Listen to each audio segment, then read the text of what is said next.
Hello guys, നമ്മളിന്ന് ചെയ്യാൻ പോകുന്നത് പേപ്പർ ചെയിൻ സ്റ്റിച്ചാണ്. അപ്പോൾ അതെന്താണെന്ന് ആലോചിച്ച് തലപുണ്ണാക്കണ്ട, പറഞ്ഞുതരാം. അതിനായിട്ട് ഒരു A4 ഷീറ്റ് എടുക്കുക, അതിനെ രണ്ടായിട്ട് മടക്കുക, വീണ്ടും രണ്ടായിട്ട് മടക്കുക. അങ്ങനെ മടക്കി മടക്കി 2 വട്ടം മടക്കാൻ പാടുള്ളൂ കേട്ടോ. മടക്കിയിട്ട് 7 സെൻറ്റിമീറ്റർ നീളത്തിൽ മുകളിലും താഴെയുമായിട്ട് ഇതേ കണക്ക് വരയിട്ട് വെക്കണം. അതെന്തിനാണെന്ന് വെച്ച് കഴിഞ്ഞാൽ നമുക്ക് അതിൻ്റെ മേലെ കൂടെ കട്ട് ചെയ്യാനാണ്. ശരിയാവുന്നില്ലല്ലോ പറയുന്നൊന്നും. അത് പോട്ടെ. അപ്പോൾ നമ്മൾ കട്ട് ചെയ്യുന്ന സമയം കൊണ്ട് സബ്സ്ക്രൈബ് ചെയ്യാനും ലൈക്ക് ചെയ്യാനും മറക്കരുത് കേട്ടോ. അപ്പോൾ കട്ട് ചെയ്യുമ്പോൾ ശ്രദ്ധിച്ച് കട്ട് ചെയ്യണം, ഒരേപോലെ കട്ട് ചെയ്യണേ.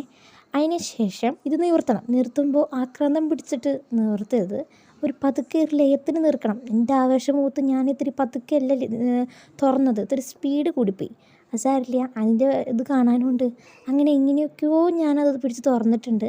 അപ്പോൾ ഇതൊരു വാളിലോ തൂക്കിയിടാനോ, നിങ്ങൾക്ക് ഡോറിൻ്റെ അവിടെ തൂക്കിയിടാൻ, അങ്ങനെ എന്ത് വേണമെങ്കിലും നിങ്ങൾക്ക് ചെയ്യാം കേട്ടോ.